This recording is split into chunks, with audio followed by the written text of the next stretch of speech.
বলছেন দোলনা এরকম থেমে যেত, আমি দোলনাতে দোলনা দিতাম, আমি দোলনাতে দোলনা দিতে যাব, আল্লাহর ফারিস্তা আপনার একজন দোলনা অটোমেটিক দোলতো, কিন্তু দোলনা দোলনেওয়ালাকে দেখতে পেতাম না, দোলনাতে যে দোলনা দিত আমি দেখতে পেতাম না। আল্লাহ পাক আল্লাহ তাআলা জিবরিলের মারফতে আপনার দোলনার উপর দোলনা দিতেন। এইরকম করে দোলন করার মৌসুম আপনার যখন শেষ হয়ে গেল, হযরত হালিমাতুস সাদিয়া বলেছিলেন, ও মুহাম্মদ, এবার তোমাকে নিয়ে চলে যেতে হবে। আমার বুকটা ফেটে যায়, আমি তো চাই জিন্দেগি ভর তোমাকে রাখবো। মক্কা জমিনে হযরত আমিনার কাছে আপনার নিয়ে আসবেন। রাস্তায় আমার নবী পাক আলাইহিস সালাম হঠাৎ আপনার গায়েব হয়ে যায়। কিতাবের মধ্যে আপনার লিপিবদ্ধ আছে, আল্লাহ পাক আল্লাহ তাআলা এক মুহূর্তের জন্য সারা দুনিয়ার জমিনকে নবীকে দেখিয়েছিলেন। জোরে বলুন সুবহানাল্লাহ। আমিনার কাছে হালিমাতুস সাদিয়া আপনার আসার পরে বলেছিলেন, ওগো আমিনা, তোমার পুত্রকে এবার তুমি নিয়ে নাও, এবার তোমার পুত্রকে দিয়ে দিব, কেননা দুধ পান করার মৌসুম শেষ হয়ে গিয়েছে। হযরত আমিনা তিনি আপনার বলেছিলেন, ওগো হালিমাতুস সাদিয়া, আজ তোমাকে একটা কথা বলবো, তুমি আমার কথা রাখবে কিনা একটু জানিয়ে দাও। হালিমাতুস সাদিয়া বলেছিলেন, ও আমিনা, কি তুমি আমাকে কি কথা বলবে, আমাকে কি কথা রাখতে হবে? হযরত আমিনা নবী পাকের মাতা বলেছিলেন, ওগো হালিমা, আজ মক্কার জমিনে একটা ভাইরাস রোগ এসেছে, এই ভাইরাস রোগ যেন আমার পুত্র মুহাম্মদের কাছে না চলে যায়, তাই আজকে আমি আমার পুত্র মুহাম্মদকে তোমার কাছে দেব।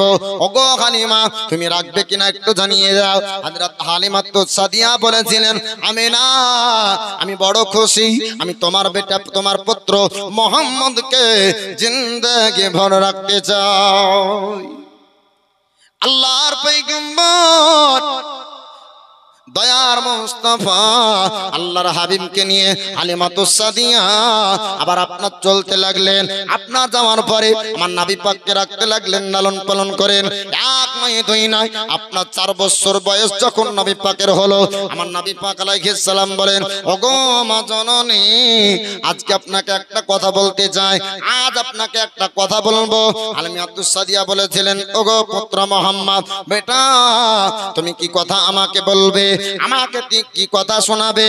আমার নবী পাক আলাইহিস সালাম বলেছিলেন, ওগো মা জননী, আমার ভাইরা তারা আপনার জঙ্গলে যায় মেষ চরানোর জন্য, তারা আপনার জঙ্গলে যায়, বনে যায়, আমি তাদের সঙ্গে বনে যাব, আমি মেষ চরানো দেখব, আমি পাহাড় দেখব, আমি গভীর জঙ্গল দেখব। হালিমাতুস সাদিয়া বলেছিলেন, মুহাম্মদ, ওই জঙ্গলের মধ্যে তুমি যেও না, জঙ্গলের মধ্যে বাঘ থাকবে, জঙ্গলে আপনার ভাল্লুক থাকবে, তোমার উপর আক্রমণ করতে পারে, তোমার ক্ষতি করতে পারে, আর তোমার যদি আপনার ক্ষতি হয়ে যায়, মক্কা শহরের আমিনার কাছে আমি কি উত্তর দেব? ও পুত্র মুহাম্মদ, তোমাকে জঙ্গল যেতে দেব না, তুমি জঙ্গলে যেও না, তুমি জঙ্গলে যাওয়ার আবেদন আমার কাছে রেখো না। আল্লাহর নবী তিনি বলেছিলেন, ও মা জননী, আপনি চিন্তা করবেন না, আপনি টেনশন করবেন না, আপনি জানেন না আপনার পুত্র মুহাম্মদের ক্ষতি সারা পৃথিবীর জঙ্গলের ভাল্লুক করবে না। আল্লাহ পাক আল্লাহ তাআলা এত বড় আপনার নবী পাঠিয়েছিলেন, যেই নবীকে আপনার পৃথিবীর সমস্ত মাখলুক তারা জানতো, গাছপালা তারা পর্যন্ত জানতো, জঙ্গলের আপনার পশুরা পর্যন্ত জানতো, জঙ্গলের বাঘ ভাল্লুক নবীর কাছে সে তাজিম করতো। আল্লাহর পয়গম্বর 4 বছর বয়সে বলেন, মা আমি জঙ্গল যাব, আমি মেষ চরাদের দেখতে যাব, ভাইদের সঙ্গে আপনি একটু জঙ্গলে যাওয়ার ইজাজত দেন। জঙ্গলে যাওয়ার আপনার ইজাজত অনুমতি হয়ে গেল। দয়ার পয়গম্বর তিনি আপনার চললেন, আপনার তার ভাইয়েরা পাহাড়ের উঁচুতে চলে গেল। আল্লাহর নবীকে এক জায়গায় রেখে নবী এক জায়গায় আরাম করে, আপনার ভাইয়েরা মিস্তরাতে ব্যস্ত হয়ে যায়। আপনার 2টা সাপ আপনার আসলো, আমার নবী পাকের চেহারার উপরে ফনা করে আপনার তারা দাঁড়িয়ে গেল। আকাশ থেকে রোদ মুখে আপনার পড়ে, নবীর চেহারা মুবারকে ছায়া করে সাপ দাঁড়িয়ে যায়। জোরে বলুন সুবহানাল্লাহ। এবার আপনার দুধ ভাইরা তারা চড়তে লাগলো, তাদের মনে আপনার ভয় হলো। যাওয়ার পর ডাক দেয়, ওগো মা জননী, আপনি একটু বের হয়ে আসেন, আপনি আপনার পুত্র মুহাম্মদকে আর বাঁচানো সম্ভব হবে না, আপনার পুত্র মুহাম্মদকে আর আপনার বাঁচাতে পারবো না। দুটো বড় বড় সাপ আসার পরে ফনা করেছে আপনার মুখের সামনে দাঁড়িয়ে। এতক্ষণ পর্যন্ত ছবল মনে হয় মারল, এতক্ষণ পর্যন্ত মনে হয় খাম করে দিয়েছে, এতক্ষণ পর্যন্ত ছবল মেরে দিয়েছে। ও মা জননী, আপনি যদি আপনার পুত্র মুহাম্মদকে বাঁচাতে চান আপনাকে এক্ষুনি আসতে হবে। আপনার হালিমাতুস সাদিয়া ছুটতে শুরু করলেন। যাওয়ার পর আপনার দেখতে পায় আপনার নবী পাক আলাইহিস সালাম এক জায়গায় আরাম করতেছেন। জোরে বলো। হালিমা তিনি জিজ্ঞেস করলেন, ওগো পুত্র মুহাম্মদ একটু জানিয়ে দাও, তোমার কাছে নাকি মোটা মোটা বড় বড় আপনার সাপ এসেছিল, ফনা করে তোমার কাছে নাকি তারা দাঁড়িয়েছিল? আমার নবীজি তিনি আপনার বলেছিলেন, মা জননী আমার কাছে সাপ এসেছিল ছবল মারার জন্য না, আমার ক্ষতি করার জন্য না, আমাকে কামড়ানোর জন্য না, ওগো মা জননী আমার চেহারাতে ছায়া করার জন্য। মা জননী আপনি চিন্তা করবেন না, টেনশন করবেন না, আমি মুহাম্মদ আমাকে দুনিয়ার সব চিনহে। জুড়ে বলুন সুবহানাল্লাহ। আমার রাসূলুল্লাহ দ্বিতীয় দিন ময়দানে যাওয়ার জন্য হালিমাতুস সাদিয়াকে বলছেন, ওগো মা জননী আপনি একটু অনুমতি দিন, আবার মেসরাতে আমি ভাইদের সঙ্গে যাব, ময়দান ভ্রমণ করতে আমি ভাইদের সঙ্গে যাব। হালিমাতুস সাদিয়া বলেছিলেন, ও মুহাম্মদ, ওগো বেটা তুমি আমার কাছে এই আবেদন আর করো না। একদিন সাপ ক্ষতি করলো না, হয়তো বাঘ ক্ষতি করবে, ভাল্লুক তোমার ক্ষতি করবে, হিংস্র জানোয়ার তোমার ক্ষতি করে দিবে। আমার নবী পাক বলেছিলেন, ওগো মা জননী আপনি চিন্তা করবেন না, পৃথিবীর জমিনে যত হিংস্র জানোয়ার, আপনার সমস্ত হিংস্র জানোয়াররা আপনার বেটা মুহাম্মদ সম্পর্কে তারা জানে। জোরে বলো। হালিমা আপনার বললেন, আমার পুত্র মুহাম্মদ এবার তুমি যাও, অসুবিধা নাই, কিন্তু সাবধানে থাকবে। আপনার ভাই বেটাদেরকে বলা হলো তোর দুন ভাইকে একটু সাবধানে রাখবি। দ্বিতীয় দিন আমার নবীজি আপনার ময়দানে যাবেন। ময়দানে যাওয়ার পর আপনার এক জায়গায় আরাম করতেছেন। পাহাড়ের উঁচুতে ভাইরা উঠে গেল, আপনার দুধ ভাইরা চলে গেল। দুধ ভাইরা হঠাৎ কানতে কানতে আপনার জঙ্গল থেকে বের হয়ে আসে। আমার নবী পাক আলাইহিস সালাম জিজ্ঞেস করেন, ও ভাই কি ব্যাপার, কি ব্যাপার, তোমরা কেন এরকম ছুটতেছো, এরকম করে পানি আসো? কারণ জানতে পারলাম না। দুধ ভাই তারা আপনারা বলেছিল, ও মুহাম্মদ জান যদি বাঁচাতে চাও, জীবন যদি বাঁচাতে চাও, আমাদের সঙ্গে তোমরা ধরতে শুরু করো। আল্লাহর নবী তিনি বলেছিলেন, ওগো ভাই কি হয়েছে, কি হয়েছে একটু জানিয়ে দেন। দুধ ভাইরা তারা আপনারা বলেছিল, ওগো ভাই একটু শুনে নেন, জঙ্গলি জানোয়ার আপনার হিংস্র জানোয়ার বাঘ ভাল্লুক আপনার বাঘ সিংহ তারা একত্রিত হয়ে আমাদের বকরি ছাগলগুলাকে আটক করেছে। আমরা জীবনকে বাঁচানোর জন্য, আমরা জানকে বাঁচানোর জন্য জঙ্গলের গভীর থেকে পালিয়ে আসলাম। আমার নবীজি তিনি আপনার বলেছিলেন, ওগো ভাই তোমরা একটু দাঁড়িয়ে যাও, তোমরা চিন্তা করবেন না, তোমরা টেনশন করবে না, আমি মুহাম্মদ তাদের সঙ্গে কথা বলবো, আমার সঙ্গে তোমরাও একটু আসো। কোন বাচ্চা যাবে ভাই বাঘের সামনে যাবে? যাবে না। আমার নবী পাক বাঘকে চিনহেন আর বাঘও নবীকে চিনহেন। জোরে বলুন সুবহানাল্লাহ। আমার রাসূলুল্লাহ আল্লাহর হাবিব তিনি বলতেছেন, ওরে ভাই তোমরা চিন্তা করবে না, তোমরা টেনশন করবে না, আমি মুহাম্মদ কথা বলবো, আমার সঙ্গে তোমরা একটু দাঁড়িয়ে থাকবে, আমি কথা বলবো, তোমরা একটু দাঁড়িয়ে থাকবে। তারা আপনার ভয়ে পালাতে শুরু করলো। হালিমাতুস সাদিয়াকে বলেন, ও মা জননী আপনি একটু ছুটে আসুন, আসুন, আজ ভাইরা আপনার বাঘের সঙ্গে কথা বলবে, আজ ভাই আপনার বাঘের সঙ্গে কথা বলবে। বাঘের সামনা সামনে চলে যায়, এতক্ষণ হয়তো বাঘ খেয়ে নিয়েছে, এতক্ষণ ভাল্লুক খেয়ে নিয়েছে। হালিমাতুস সাদিয়া আপনার স্বামীকে ডাকার জন্য আপনার মহল্লায় বের হয়ে গেল। আমার নবীজি বাঘের কাছে যাওয়ার পর বাঘকে বলতেছে, ওরে বাঘ একটু জানিয়ে দে, আজ আমার বকরিগুলাকে, আমার ছাগলগুলাকে কেন আটক করেছিস? আল্লাহ পাক, আল্লাহ তাআলা আমার নবীকে পশুর ভাষা বোঝার শক্তি দান করেন। জোরে বলো। এটা হলো আল্লাহর দেওয়া শক্তি বাবা, আল্লাহর দেওয়া ক্ষমতা। আমার নবী পাককে সমস্ত ভাষার পণ্ডিত বানিয়েছেন। জোরসে বলুন সুবহানাল্লাহ। আমার রাসূলুল্লাহ বাঘকে বলতেছে, ওরে বাঘ একটু জানিয়ে দে, আমার বকরিগুলাকে আটক করার কারণ একটু তুই জানিয়ে দে, আমার ছাগলগুলাকে তুই কেন ঘেরাও করেছিস? বাঘ বলেছিল, ইয়া রাসূলুল্লাহ, ইয়া হাবিবাল্লাহ, নবী আমার ভোগকে নিবারণ করার জন্য না, আমার ক্ষুধার্তকে দূর করার জন্য না। ইয়া রাসূলুল্লাহ, ইয়া হাবিবাল্লাহ, নবী গো, আপনি হালিমাতুস সাদিয়ার ঘরে এসেছেন, এক নয় দুই নয়, আপনার পীড়াই কমবেশ 4 বছর আপনার কেটে গেল। কত বছর বললাম? 4 বছর কেটে গেল। ইয়া রাসূলুল্লাহ, ইয়া হাবিবাল্লাহ, নবী আপনার নূরানি চেহারাকে আমি দেখতে পেলাম না, আমরা জঙ্গলের কেউ দেখতে পেলাম না। আপনি যখন প্রথম দিন আপনি জঙ্গলে প্রবেশ করলেন, আমরা হয়তো আপনাকে দেখতে পেতাম, কিন্তু না, আপনার কাছে যাইনি। আমরা জঙ্গলের পশুদের মধ্যে আলোচনা করলাম, জঙ্গলের মধ্যে আলোচনা হলো হিংস্র জানোয়ার তাদেরকে দেখে আপনার হরিণ যেন না পালিয়ে যায়। আজ দয়ার পয়গম্বর মুস্তাফা আসবে, আজকে লোভকে দমন করতে হবে, লালস আজ দমন করতে হবে।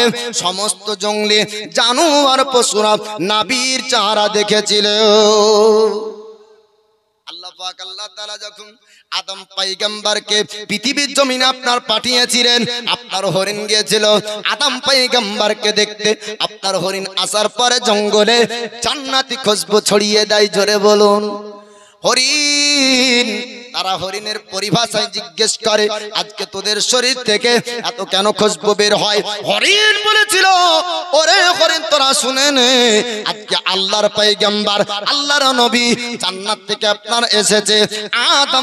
আপনার আদম সফিউল্লাহর সাক্ষাতের জন্য আমরা জঙ্গল গিয়েছিলাম, আদম নবীর চেহারাকে আমরা দর্শন করলাম, আদম নবীকে দেখলাম, আর জান্নাত থেকে আসা ব্যক্তির জান্নাতি খুশবু আমাদের কাছে চলে আসলো। ভালোর সোহবতে থাকলে ভালো হবে, আর খারাপের সোহবতে থাকলে খারাপ হবে, তাই না বাপ? যদি একটা বিড়ি খোরের কাছে যান, একটা গাঁজা খোরের কাছে যান, তো ও বলবে এক টান মেরে দেয়। বন্ধুরা নেশা ধরাই বা ধরাই না, যারা দেখবেন মদ খাই বলবে কি এক ঢোক মার না, আমি খাবো না।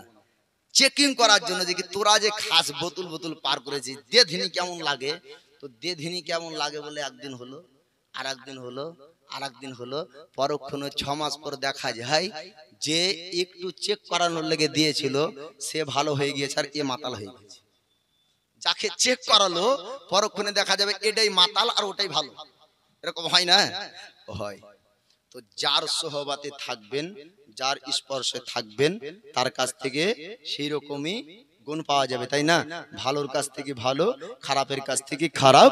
জান্নাতি মানব আল্লাহর পয়গম্বর তিনার কাছে গিয়েছেন হরিণ, তো বলছে জান্নাতি খুশবু তাদের কাছে চলে এসেছে। অন্য হরিণরা বলছে তাই না, কি বলে হ্যাঁ আমরাও যাই খুশবু নিয়ে আসি গিয়ে। তারা যাচ্ছে কিন্তু গায়ের গন্ধ দূর হলো। তারা বলছে যে কি ব্যাপারে, তোরা গেলি তো খুশবু পাস, আমরা গেলাম তো গায়ের গন্ধ দূর হয় না। তো হরিণ বলছে যে শোন, আমরা গিয়েছিলাম নবী দেখার আশাতে, তাই নবীর কাছ থেকে খুশবু এসেছে, আর তোরা গিয়েছিলি খুশবুর আশাতে, তোদের নিয়াতের মধ্যে ঠিক নাই। আর হাদিস নবী আমার বলছেন প্রতিটা আমল নির্ভর করে তার নিয়াতের উপর। বুঝতে পারলেন? যেমন নিয়াত করবেন তেমন ফল পাবেন। এবার দ্বিতীয় দিন জঙ্গলি জানোয়ার পশুরা আমার নবীর চেহারাকে আপনার দিদার করলো। 2 দিন আপনার কেটে যায়। এবার হালিমাতুস সাদিয়া আপনার বলেন, আমি আপনার স্বামীকে ডাকা হলো, আল্লাহর পয়গম্বর তিনার কাছে আপনার যাওয়া হলো। হালিমাতুস সাদিয়া বলেন, ও বেটা মোহাম্মদ, একটু তুমি জানিয়ে দাও, একটু তুমি বলে দাও, আজ নাকি তোমার সঙ্গে বাঘের কথা হয়েছে, আজ নাকি তোমার সঙ্গে ভাল্লুকের কথা হয়েছে, আজ তুমি বাঘের সামনাসামনি হয়েছিলে। আমার নবী পাক আলাইহিস সালাম বলেছিলেন, ওগো মা জননী, আমার সঙ্গে বাঘের কথা হলো, আমার সঙ্গে আজ হরিণের কথা হলো, আজ আমার সঙ্গে আপনার ভাল্লুকের কথা হয়েছে। ওগো মা জননী, জঙ্গলি জানোয়ার, আপনার হিংস্র জানোয়ার, তারা আপনার আমার বকরি ঘেরাও করেছিল, আমার ছাগলকে আটক করেছিল, কিন্তু আপনার ভোগ নিবারণ করার জন্য না, পদার্থকে দূর করার জন্য না। ওগো মা জননী, আমার চেহারাকে তারা দেখবে বলে জোরে বলো। দ্বিতীয় দিন আপনার জঙ্গল কেটে গেল, এবার আপনার তৃতীয় দিন যাবে। হযরত হালিমাতুস সাদিয়া বলেন, ও বেটা মোহাম্মদ, আর আবেদন করো না, আর জঙ্গল যেতে হবে না। জঙ্গলে যদি যাও তবে তোমার উপর আক্রমণ হবে, তোমার হয়তো ক্ষতি হয়ে যেতে পারে। আর যদি তোমার ক্ষতি হয়ে যায়, হযরত আমিনাকে কি উত্তর দিব? তোমার মা জননীকে আমি হালিমা কি বলবো? ওগো বেটা মোহাম্মদ, আর তোমাকে জঙ্গল যেতে দেব না, আর তুমি জঙ্গল যেতে চেও না। তৃতীয় দিন আমার নবী পাক আলাইহিস সালাম বলেছিলেন, ওগো মা জননী, আপনি চিন্তা করবেন না, আপনি টেনশন করবেন না, আপনার জঙ্গলের জঙ্গলি জানোয়ার, হিংস্র জানোয়ার, তারা ক্ষতি করবে না। পৃথিবীর জমিনে আপনার পুত্র মুহাম্মদের ক্ষতি আজ পর্যন্ত কেউ করতে পারেনি, আগামীতেও কেউ করতে পারবে না। মা, আপনি চিন্তা নেবেন না, আপনি টেনশন নেবেন না, আপনি কেবলমাত্র অনুমতি দিয়ে দেন। অনুমতি দেওয়া হলো। আমার নবী পাক আলাইহিস সালাম তৃতীয় দিন আপনার জঙ্গলে যায়। আল্লাহর নবী পয়গম্বরে আজম আপনার এক জায়গায় আরাম করেন। আপনার দুইজন ব্যক্তি আসলো, সাদা আপনার লেবাস পরিধান করে, হাতে তাদের আপনার ছোরা ছিল। আপনার দুনু ভাইয়েরা হাতে আপনার ছোরা দেখে আপনার তারা ভয়ে পালাতে শুরু করলো। বাড়ি পর্যন্ত তারা চলে যায়। হালিমাতুস সাদিয়াকে ডাক দিয়েছিলেন, ওগো মা জননী, আজ আপনার পুত্রকে বাঁচাবেন না, আজকে আপনার পুত্রকে বাঁচাতে পারবেন না। আজ আশ্চর্যের ঘটনা আজ আপনার পুত্রের সঙ্গে ঘটে যাবে। আজ পর্যন্ত আপনার বেঁচে গিয়েছে জঙ্গলি জানোয়ারের কাছ থেকে, আজ পর্যন্ত বেঁচেছে আপনার সাপের কাছ থেকে। বাঘ হয়তো ক্ষতি করেনি, ভাল্লুক ক্ষতি করেনি, কিন্তু আজকে দুইজন মানুষ দেখলাম সাদা লেবাস পরিধান করে, আপনার হাতে ছিল আপনার তরবারি, হাতে আপনার ছুরা ছিল। ওগো মা জননী, এতক্ষণ পর্যন্ত মনে হয় আমার ভাই মোহাম্মদকে জবাই করে দিয়েছে। হালিমাতুস সাদিয়া আপনার স্বামীকে ডাক দেয়। আপনার ডাক দেওয়ার পরে চললেন আল্লাহর পয়গম্বর, ইনাকে আপনার দেখতেছেন আমার নবীজি এক জায়গায় বসে আরাম করে। হালিমাতুস সাদিয়া জিজ্ঞেস করেন, ওগো বেটা মোহাম্মদ, একটু তুমি জানিয়ে দাও, একটু তুমি বলে দাও, তোমার সঙ্গে কি ঘটনা ঘটলো? আমার নবী পাক আলাইহিস সালাম বলেন, ওগো মা জননী, দুইজন ব্যক্তি আসলো। দুইজন ব্যক্তি আসার পর তাদের আপনার লেবাস পরিধান করা ছিল, সুন্দর লেবাসে এবং খুশবু লাগানো ছিল। ও মা জননী, শুধু তাই না, খুশবু লাগিয়ে দুইজন ব্যক্তি সুন্দর লেবাস পরিধান করে, আপনার সাদা লেবাস পরিধান করে আপনার হাতে চূড়া নিয়ে তারা আমার কাছ পর্যন্ত আসলো। আমার দুই বাজু ধরলো এবং দুই বাজু ধরার পর জঙ্গলের এক কিনারায় নিয়ে গেল। আর জঙ্গলের এক কিনারায় নিয়ে যাওয়ার পরে আমাকে জঙ্গলের একটা জায়গায় শুয়ে দিল। আমি জঙ্গলে একটা জায়গায় শুয়ে গেলাম। আমার সিনাকে, আমার বুককে আপনার দুই ভাগে ফাড়লো। বুককে কি করলো? দুই ভাগে বিভক্ত করে দিল। দুই ভাগে আপনার বিভক্ত করা হলো। দুই ভাগে বিভক্ত করার পর আমার ভেতর থেকে কিছু জিনিসকে আপনার বাইরে করলো, আর বাইরে থেকে আপনার কিছু জিনিস ভিতরে করলো। নবী পাকের আপনার 4 থেকে আপনার 6 বছর বয়সের মধ্যে সর্বপ্রথম আপনার সিনা চাক করা হয়েছিল। নবী পাকে সিনা চাক করা হলো। বাপ আল্লাহর পয়গম্বর ভিতরে আপনার আল্লাহ পাক কিছু জিনিস ফারিস্তার মাধ্যমে দিলেন, আর ভিতর থেকে কিছু জিনিস আলাদা করলেন।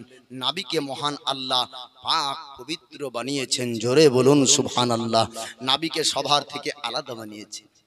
এবার আমার নবী পাক আলাইহিস সালাম বলতেছেন, ও মা জননী, আমার ভাইদের চোখের কাছে তারা অপরিচিত ছিল, আমার ভাই তাদেরকে চিনতে পারেনি, কিন্তু আমি তাদেরকে চিনতে পেরেছি।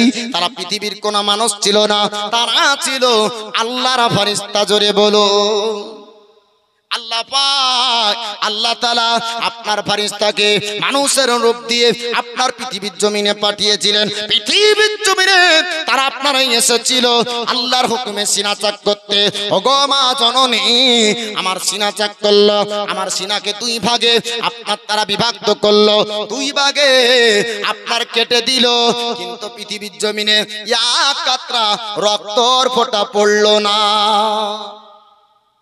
দুনিয়াতে সিনা চাক করা হলো, দুই ভাগে বিভক্ত করা হলো, কিন্তু এক ফোঁটা রক্ত পড়লো না বাপ। জি,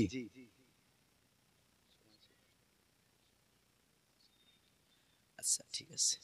মা বোনেরা, আপনারা তো আমার আড়ালে আছেন, কিন্তু কমিটির লোক বুঝতে পারছে, পেছনে আপনারা অনেকজন আছেন, একটু সামনের দিকে আগে আসেন, সামনের জায়গাটা একটু পূর্ণ করেন। মা আমার, পিছনের মায়েদেরকে আসার সুযোগ করে দিন। মা আমার, আপনারা আল্লাহর রহমতের জিনিস, নবী আমার আপনাদেরকে খুব ভালোবাসতেন। আপনাদের জন্য একটা হাদিস শোনাবো, ফাতেমার জীবনী শোনাবো। মা আমার একটু আগে আসেন। এ মায়েদেরকে নবী খুব ভালোবাসতেন, কথাটা বললাম, তো হাদিসটা শুনে নিন। মহিলারা বলছেন, ইয়া রাসূলুল্লাহ, আপনি পুরুষদের সামনে তো হাদিস বলেন, কখনো আমাদের সামনেও বলিয়েন। তো নবী আমার পর্দার আড়ালে মা ও বোনেদেরকে হাদিস শোনাচ্ছেন। নবী আমার বলছেন, যেই মায়ের বাচ্চা 4টি মারা যাবে সে জান্নাতি, জোরে বলুন। একজন ব্যক্তি প্রশ্ন করে দিলেন, বলে ইয়া রাসূলুল্লাহ, যদি 2-3টি মারা যায়? আমার নবী পাক আলাইহিস সালাম বললেন সেও জান্নাতি। বলে দুটো যদি মারা যায়? আমার নবীজি তিনি আপনার বলেছিলেন সেও জান্নাতি। বলে জিজ্ঞেস করলেন, ইয়া রাসূলুল্লাহ, ইয়া হাবিবাল্লাহ নবী গো, একটা বাচ্চা যদি মারা যায়? আমার নবী পাক বললেন সেও জান্নাতি। আর একজন জিজ্ঞেস করলেন, ইয়া রাসূলুল্লাহ, ইয়া হাবিবাল্লাহ নবীজি, এমন তো আপনার মা আছে দুনিয়ার বুকে বাচ্চা হয় না, এই রকম মায়ের কি হবে? আমার নবীজি বললেন, আমি নবী তার শাফাআত করব, সেও মা হবে জান্নাতি। এরকম কোন মা যদি থাকেন, চিন্তা করবেন না যে আল্লাহ আমাকে ভালোবাসে না, আমাকে বাচ্চা দেয়নি, আমার ছেলে হয় না। ও মা আমার, এরকম করবেন না মা। আল্লাহ পাক নিশ্চয়ই কোনো না কোনো দিক দিয়ে আপনাকে ভালোবেসেছেন, ভালো বুঝেছেন, আপনাকে এরকম রেখেছেন। আল্লাহ পাক আল্লাহ তাআলা আমাদেরকে যে হালাতে, যে পরিস্থিতিতে যেমনই রাখুক না কেন, আল্লাহর শুকরিয়া করতে হবে বাপ, তাই না? জি, আমরা যদি বলি যে মওলা আল্লাহ গো, তুমি আমাকে ভালোবাসো না, অমুক জনকে 2 তলা বাড়ি দিলে, আমাকে তুমি ভালোবাসো না, আমি কি তোমার বান্দা না? অমুক জনকে গাড়ি কেনার ক্ষমতা দিলে, আল্লাহ আমাকে কেন দিন মজুরি খাটতে হবে, আমাকে কেন লেবারের কাজ করতে হবে? এইরকম ভাববেন না বাপ, এইরকম ভাবুন না, মওলা তুমি আমাকে কত ভালোবাসো, দুনিয়ার অন্ধর মতন না বানিয়ে আমাকে চোখ দান করেছো, জোরে বলুন সুবহানাল্লাহ। আল্লাহ তুমি কত ভালোবাসো, আমাকে 2 পাশহি সালামত দান করেছো। আল্লাহ অন্যের দাঁড়ে দাঁড়ে তো ভিক্ষা চাইতে হয় না, ভিক্ষুকও তো তোমার বান্দা, অন্ধ তো তোমার বান্দা, নাংড়াও তো তোমার বান্দা, ফুল পড়াও তো তোমার বান্দা, গাঞ্জাও তো তোমার বান্দা।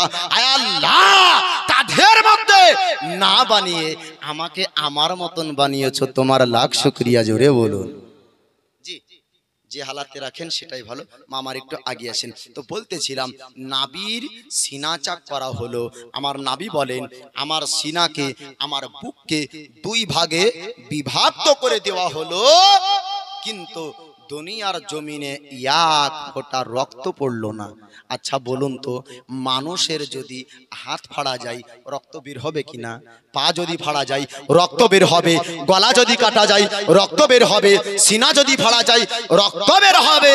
আল্লাহ পাক আল্লাহ তাআলা আমার নবীকে সাধারণ মানুষ করে নয়, বরং আল্লাহর পয়গম্বর করে পাঠিয়েছেন। কিয়ামত পর্যন্ত তিনার সঙ্গে কারো তুলনা হবে না, জোরে বলুন সুবহানাল্লাহ। আল্লাহর পয়গম্বর তিনি এবার হালিমাতুস সাদিয়ার ঘরে দুধ পান করার মৌসুম কাটালেন। আপনার হালিমাতুস সাদিয়ার ঘরে তারপরও আপনার প্রায় কমবেশ কিতাবের মধ্যে ইখতিলাফ আছে। কিনু কিনু কিতাবের মধ্যে বলা হয়েছে 6 বছর। যাই হোক, কিছু কম ও বেশ হযরত আমিনার কাছে আপনার জমা দিয়ে আসলেন মক্কার শহরে। হযরতে আমিনা নবী পাকের আপনার মা, নবী পাকের বয়স 6 বছর। মায়ের ইন্তেকাল হয় জন্মের পূর্বে, পিতার ইন্তেকাল হয়েছিল বাবা আপনার মক্কার জমিন থেকে।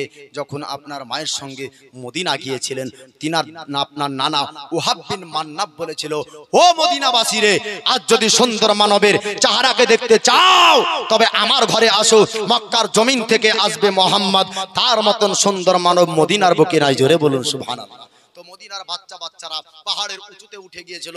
উঠার পরে আমার নবীর প্রশংসা করেছিল। এই রকম সুন্দর মানব মদিনার মধ্যে কোনোদিন দেখেনি। আল্লাহ পাক আল্লাহ তাআলা সুন্দর চেহারার অধিকারী মানব বানিয়েছেন। আল্লাহর পয়গম্বরে আমি বলতেছিলাম যে 40 বছর বয়সের আগ পর্যন্ত কেউ মক্কার জমিনে নবীর দুশমন ছিল না। বাপ আমার নবীর বংশের আপনার কুরাইশের পূর্বের সর্দার আপনার আবুল আহাব, উদবা, সাইবা, আপনার আবু জেহেল, তারা আপনার নবীর দুশমন হয়েছিল। নবীর 40 বছর বয়সের আগ পর্যন্ত হয়নি। 40 বছর বয়সে যখন নবীর নবুয়ত প্রকাশ করা কথা বলা হলো, ওই সময়তে আপনার নবীর দুশমন হয়েছিল। নবীর বয়স যখন আপনার 20 বছর, কত বছর বললাম? 20 বছর। তো ওই সময়তে আপনার একটা যুদ্ধ হয়েছিল। আপনার ওই যুদ্ধে আপনার রাসূল পাক সাল্লাল্লাহু তাআলা আলাইহি সাল্লাম দেখলেন শত শত শতাধিক মানুষের জীবন গিয়েছে।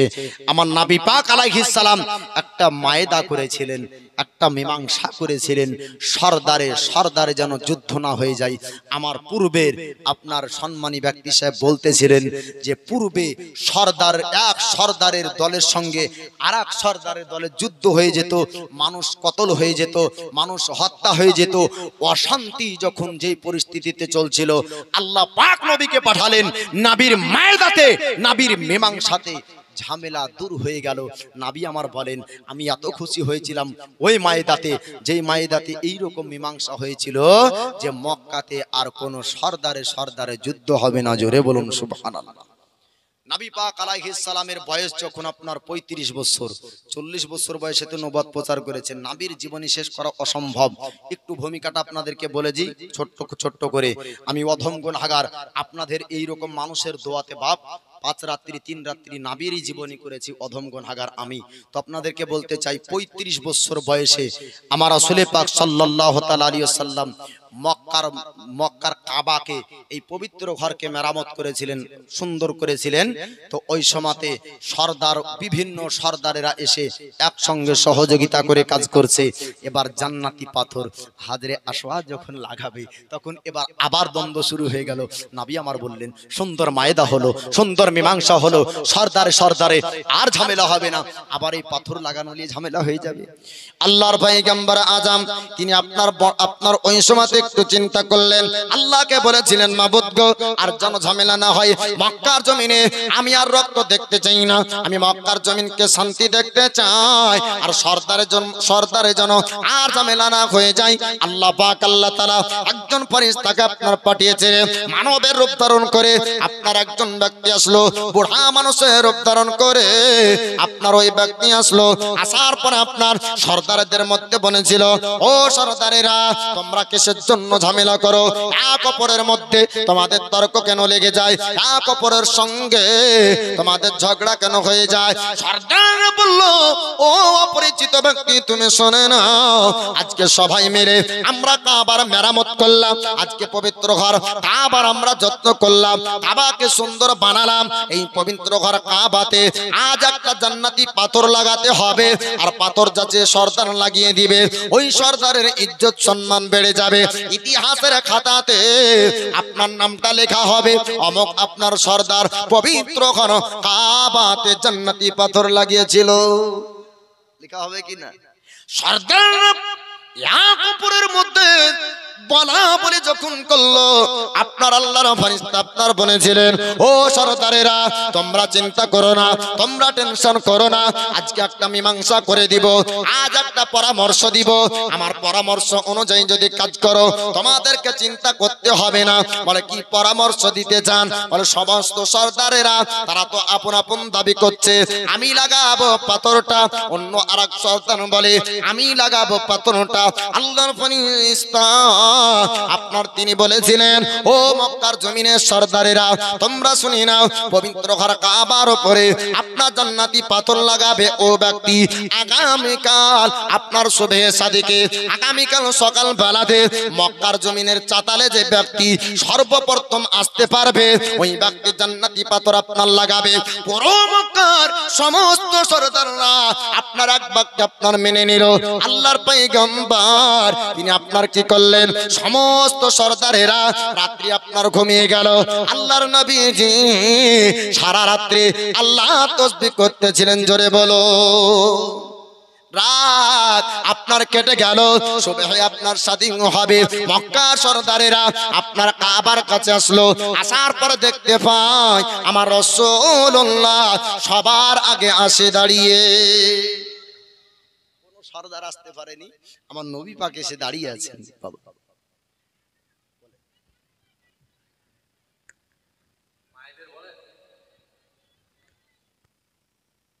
মায়েরা আপনার একটু কথা মানলেন না মা?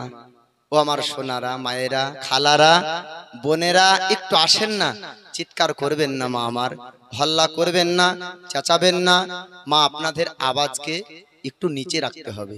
জি, আওরাত মানে হলো ছোপাহিত। আওরাত মানে কি? লুকানোর জিনিস। ও আওরাত যেমন লুকিয়ে রাখবে ওর শরীরকে, ওই রকম পর পুরুষের কানের কাছ থেকে ওর আওয়াজকেও লুকিয়ে রাখতে হবে। কিন্তু ইয়াদেরকে যতই বলেন বাপ হবে না, ভলেন্টিয়ার যতই চেষ্টা করেন, আমরা রোজগার মাহফিল করা পার্টি, যেখানে একবার বসে গেল তো বসে গেল বাপ, তুলা তো মুশকিল, বক্তা জুব্বা পরে থাকুক, এত পাগড়ি লাগানে থাকুক, শুনবেন না।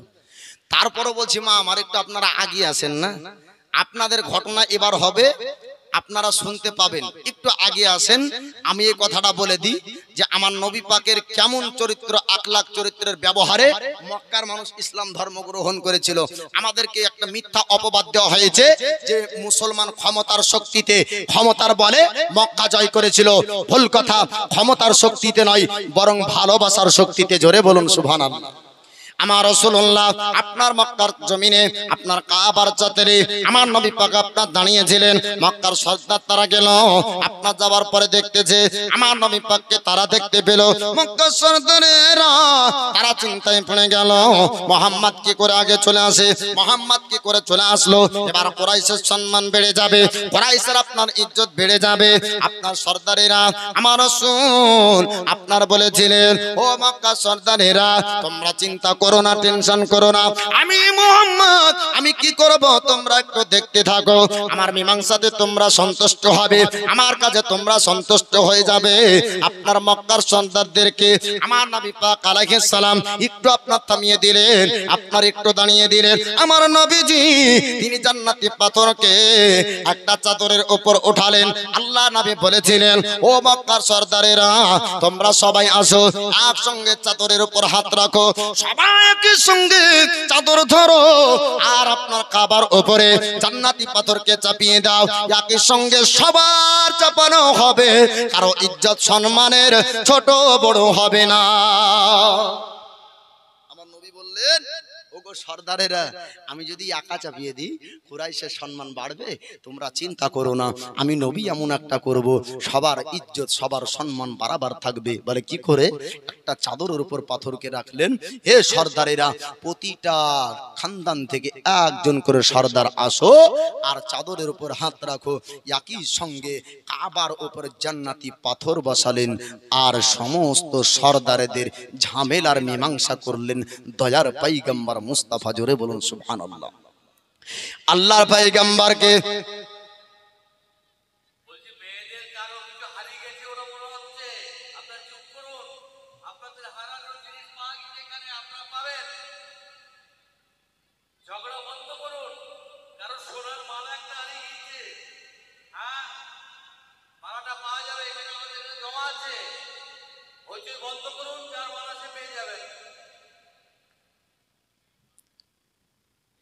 আল্লাহর পয়গম্বর আপনার বয়স যখন 40 বছর হয়েছিল, আপনার আল্লাহ পাক আল্লাহ তাআলা জানিয়েছিলেন 40 বছর বয়স পর্যন্ত নবীজি মক্কা জমিনে আখলাক চরিত্র ব্যবহারে আপনার সততাতে আমানতদার বিশ্বাসী হিসাবে মক্কার মানুষ লাকাব দিয়েছিল আপনার আল আমিন মোহাম্মদ। তারপরে আপনার টাইটেল আপনার মোহাম্মদ আল আমিন মোহাম্মদ বলে জানতো। আপনার নবীর নবুয়ত প্রকাশ হবে, নবীর আপনার নবুয়ত প্রচার হবে। যখন পয়গম্বরের নবী পাকের বয়স 40 বছর হলো, আল্লাহ পাক আল্লাহ বললেন হাবিব গো আপনাকে আমি আল্লাহ পৃথিবীর জমিনে আপনার নবী করে পাঠিয়েছি। আপনার বংশের মানুষকে ডাক দেন, আপনার কওমকে আপনি জানিয়ে দেন। আমার নবীজি পাহাড়ের কাছে গিয়ে আপনার ডাক দিয়ে বলেছিলেন ইয়া কুরাইশ, ইয়া কুরাইশ, হে কুরাইশের মানুষেরা আমার ডাকে একটু তোমরা আসো। আপনার আবু জেহেল তারা গেল, উতবা সাইবা তারা আপনার গেল। যাওয়ার পরে বলল ওগো মুহাম্মদ আপনি কিসের জন্য ডেকেছেন আপনি একটু জানিয়ে দেন, আপনি একটু বলে দেন, আপনার ডাকার কারণটা জানতে চাই। আমার নবী পাক আলাইহিস সালাম তিনি বলেছিলেন ওগো আমার বংশের মানুষেরা আজ একটা কথা বলবো তোমরা মানবে কিনা, আজ একটা কথা বলবো তোমরা বিশ্বাস করবে কিনা। মক্কার মানুষেরা আপনার কুরাইশ তারা আপনারা বলেছিল ও মুহাম্মদ আজ পর্যন্ত আপনি মিথ্যা কথা বলেননি, আজ পর্যন্ত আপনি ভুল কথা বলেননি। ওগো মুহাম্মদ আপনি জানিয়ে দেন আপনি কি বলতে চান। আমার নবী পাক আলাইহিস সালাম বলেছিলেন আমি যদি তোমাদেরকে বলি, আমি যদি আপনাদেরকে জানিয়ে দেই এই পাহাড়ের পিছনে লস্কর ছুপি আছে, পাহাড়ের পিছনে আপনার সেনাবাহিনী আছে, পাহাড়ের পিছনে দুশমন আছে, আপনারা কি বিশ্বাস করবেন? আপনারা একটু জানিয়ে দেন। আপনার সমস্ত কুরাইশ তারা বলেছিল ওগো মুহাম্মদ যেই জবান আজ পর্যন্ত মিথ্যা কথা বলেনি, যেই জবান আজ পর্যন্ত ঝুট বলেনি, আপনার কথা কেন বিশ্বাস করব না, আপনার কথা কেন মানব না? ওগো মুহাম্মদ আপনি যদি বলেন পাহাড়ের পিছনে আপনার সেনাবাহিনী ছুপি আছে, পাহাড়ের পিছনে আপনার দুশমন ছুপি আছে, আপনার কথাকে বিশ্বাস করব, আপনার কথাকে এক বাক্যে মেনে নেব। আল্লাহর নবী তিনি বলেছিলেন ওগো কুরাইশের মানুষেরা, ও বংশের মানুষেরা, ওগো আমার পূর্বপুরুষেরা, ও চাচারা, আপনারা আমার কথা বিশ্বাস যেহেতু করেন আজ আপনাকে সত্য কথা বলবো। আজ আপনাদের সামনে আমি একটা সত্যের দাবি করব। আপনার কুরাইশ বলেছিল ওগো মুহাম্মদ সত্য কথা, আজকে কি দাবি করতে চান, আজ কি দাবি করবে একটু জানিয়ে দাও। আমার নবীজি বলেছিলেন ও কুরাইশেরা, ওগো কুরাইশের বংশের মানুষেরা, আল্লাহ পাক আল্লাহ তাআলা আমাকে পৃথিবীর জমিনে নবী ও রাসূল করে পাঠিয়েছে। কুরাইশ নিজের বংশের মানুষ, আবু জেহেল উতবা সাইবা নিজের চাচাদেরকে নবী বলছেন ওগো আমার চাচারা আজকে আমার কথা আপনারা বিশ্বাস করবেন। চাচারা বলেছিল যে মুহাম্মদ তোমাকে আল আমিন বলেছি, তুমি সত্যবাদী, তোমার মতন সত্যবাদী, তোমার মতন আমানতদার, তোমার মতন বিশ্বাসী ব্যক্তি, তোমার মতন সুন্দর আখলাক চরিত্রের অধিকারী ব্যক্তি আজ পর্যন্ত মক্কার জমিনে কেউ দ্বিতীয় জন ব্যক্তিকে দেখেনি। ওগো মুহাম্মদ আজ পর্যন্ত যে জবান ঝুট কথা বলেনি, আজ পর্যন্ত যে মুখ মিথ্যা কথা বলেনি, আপনি যেটা বলবেন আপনার কথা সত্য হবে, আপনি বলুন। আমার নবী বললেন ওগো আমার বংশের মানুষেরা, পাহাড়ের পিছনে লস্কর ছুপিয়ে থাকলে তোমরা কি সত্য বলবে? বলে হ্যাঁ সত্য কথা। বলে না, পাহাড়ের পিছনে লস্কর ছুপিয়ে নয়, আল্লাহ পাক আল্লাহ তাআলা আমাকে পৃথিবীর জমিনে নবী ও রাসূল করে পাঠিয়েছেন। কুরাইশ তখন বলল মুহাম্মদ আজ পর্যন্ত মিথ্যা বলেনি। আবু লাহাব, আবু জেহেল, উতবা সাইবা বলল মুহাম্মদ আজ পর্যন্ত মিথ্যা বলেনি, তবে আজকে যেটা দাবা করছে, আজকে যেটা দাবি করছে এটা হলো মিথ্যা কথা, মুহাম্মদের কথা মানা যাবে না। বাপ আমার সেই দিন থেকে আপনার মক্কার জমিনে নবীর দুশমন তৈরি হলো, তার পূর্বে নবীর দুশমন তৈরি হয়েছিল না। আবু জেহেল, উতবা সাইবা বলেছিল আজ থেকে মুহাম্মদ পাগল হয়ে গিয়েছে, মুহাম্মদ আজ থেকে পাগল হয়ে গিয়েছে। নবীর মুজিজা, নবীর অলৌকিক ক্ষমতা যখন দুনিয়ার বুকে প্রকাশ পেল তখন আবু জেহেল, উতবা সাইবা বলেছিল এটা আপনার অলৌকিক ক্ষমতা নয়, এটা মুজিজা নয়, বরং একটা জাদু। এই মুহাম্মদ হলো জাদুকর, মুহাম্মদের কাছে যে যায় সেই জাদুর জালে ফেসে যায় আর ইসলাম ধর্ম গ্রহণ করে। কিন্তু না বাপ, কিরকম ভাবে ইসলাম ধর্ম আপনার প্রচার হয়েছে একটা কথা শুনুন। আপনার মসজিদে নববীতে একজন ইহুদি ব্যক্তি দাঁড়িয়ে দাঁড়িয়ে প্রসাব করছিল, হযরত আলী এসে শেরে খোদা হযরত উমারে ফারুক রাগান্বিত হয়ে হাতে তরবারি নবীকে বলছেন, নবী গো একবার ইজাজত দেন, ইয়া রাসূলুল্লাহ একবার অনুমতি দেন, গর্দানকে আলাদা করে দিব, দুনিয়া থেকে তাকে মিটিয়ে দেব। আমার নবী বললেন, আয়ে উমার একটু দাঁড়িয়ে যাও, আলী একটু দাঁড়িয়ে যাও, একটু দাঁড়াও, তার পেশাবটা কমপ্লিট হতে দাও। প্রসাব করা হয়ে গেল। আমার নবী বলেন অন্য সাহাবীদেরকে, এ আমার সাহাবীরা এক লোটা পানি নিয়ে আসো। আপনার সাহাবীরা পানি আনলেন। আমার রাসূল পাক বললেন, ওগো আমার সাহাবী মসজিদে নববীকে ধৌত করে দাও। মসজিদে নববী আপনার ধৌত করা হলো। আপনার ইহুদি দাঁড়িয়ে দাঁড়িয়ে দেখতেছিল ইসলামের শিক্ষা, ইহুদি দাঁড়িয়ে দাঁড়িয়ে দেখতেছিল নবীর আখলাক, ইসলাম আপনার ইহুদি দাঁড়িয়ে দাঁড়িয়ে দেখতেছিল ইসলামের চরিত্র কেমন হওয়া চাই। আপনার নবী পাক বললেন ধৌত করে দাও মসজিদে নববীকে। সাহাবীরা আপনার পানি দাঁড়াতে মসজিদে নববীকে ধৌত করে দিলেন। ইহুদি দাঁড়িয়ে দাঁড়িয়ে দেখতেছে, কি করে দেখা যাক আলী শেরে খোদাকে। নবী আমার বললেন, আয়ে আলী একটু জানিয়ে দাও এই মসজিদে নামাজ হবে কিনা। আলী শেরে খোদা বললেন, ইয়া রাসূলুল্লাহ নবী গো ইহুদির পেশাবে মসজিদ নাপাক হয়েছিল। পানি এমন পাক, পানি এমন পবিত্র জিনিস যে দুনিয়ার সমস্ত নাপাককে পাক বানিয়ে দেয়। ইয়া রাসূলুল্লাহ নবী গো এই মসজিদে পানি দ্বারাতে প্রসাব ধৌত করা হয়েছে, আর অসুবিধা নাই, এই মসজিদে নামাজ হবে। আমার নবী বলেছিলেন, আলী যেই জায়গাতে কয়েক লোটা পানিতে সমাধা হয়ে যায় ওই জায়গাতে তরবারি উঠানোর প্রয়োজন নাই। জোরে বলুন। নবী আমার বলছেন যেই জায়গাতে পানিতে সমাধা হয়ে যায় ওই জায়গাতে তরবারির প্রয়োজন নাই, ওই জায়গাতে তীরের প্রয়োজন নাই, ওই জায়গাতে ধনুকের প্রয়োজন নাই, ওই জায়গাতে বল্লমের প্রয়োজন নাই, ওই জায়গাতে জাঙ্গের প্রয়োজন নাই, ওই জায়গাতে যুদ্ধের প্রয়োজন নাই। আমার নবীর আখলাক চরিত্র ব্যবহারকে দেখে ইহুদির চোখ দিয়ে পানি ঝরে গেল। ইহুদি আসার পরে বলল, বলে ইয়া রাসূলুল্লাহ নবী গো আপনার ইসলামের শিক্ষা এমন তা আমার জানা ছিল না। নবী গো আপনার নামে মিথ্যা অপবাদ দেওয়া হয়েছে, নবী গো আপনার নামে তহমত দেওয়া হয়েছে, আপনার নামে বলা হয়েছে আপনি বড় জাদুকর, আপনার নামে বলা হয়েছে আপনি বড় যোদ্ধা, আপনি যোদ্ধা করে জয় করে নেন, আপনি জাদুর জালে ফাঁসিয়ে নেন। নবী গো আপনি জাদুতে কাউকে ফাঁসাননি, বরং সত্যই ইসলাম ধর্ম হলো সত্যের ধর্ম। জোরে বলুন সুবহানাল্লাহ। ইহুদি মুসলমান হয়ে গেল। বাপ কোন ব্যক্তিকে জোর করে নবী মুসলমান বানাননি। আবু বকর সিদ্দিক নবীর নবুয়ত প্রচারই হয়নি। আবু বকর সিদ্দিক স্বপ্ন দেখছে আকাশের চাঁদ এক টুকরা এসে আবু বকর সিদ্দিকের কোলে পড়ে গিয়েছে। জি এই হাদিসটা আছে আবু বকর সিদ্দিকের জন্য, যে আবু বকর সিদ্দিক দেখছেন আকাশের চাঁদের একটি অংশ আবু বকর সিদ্দিকের কোলে পড়ে গিয়েছে। আবু বকর সিদ্দিক আপনার স্বপ্নের তাবে মানে বের করছেন, তো দেখতেছেন আখেরি পয়গম্বর দুনিয়ার বুকে আবির্ভাব হবে, তিনার নবুয়ত প্রকাশ পাবে, আর নবুয়ত প্রকাশ পাওয়ার পরে শেষ জামানার নবী আপনার এই কোলে আরাম করবেন। শেষ জামানার নবীকে আকাশের চাঁদ হিসাবে স্বপ্নে আপনাকে দেখিয়েছেন। জোরে বলুন সুবহানাল্লাহ। আজি জানি মুহতারাম আবু বকর সিদ্দিক ইসলাম ধর্ম গ্রহণ করলেন। সর্বপ্রথম পুরুষ ব্যক্তির মধ্যে, আজাদ পুরুষ ব্যক্তির মধ্যে যিনি ঈমান এনেছিলেন তিনার নাম হলো আবু বকর সিদ্দিক।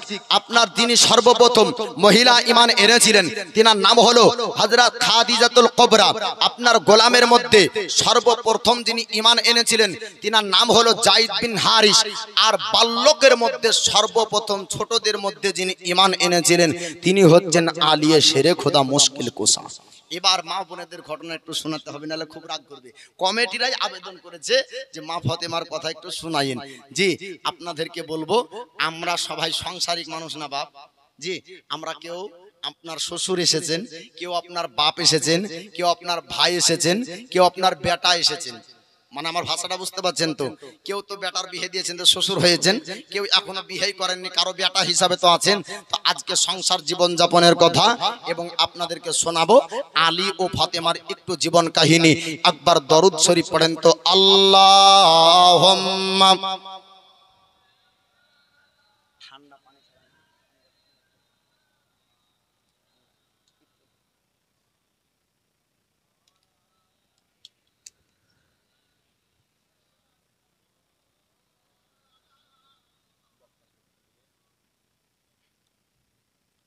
हरदम ज़बान से निकालो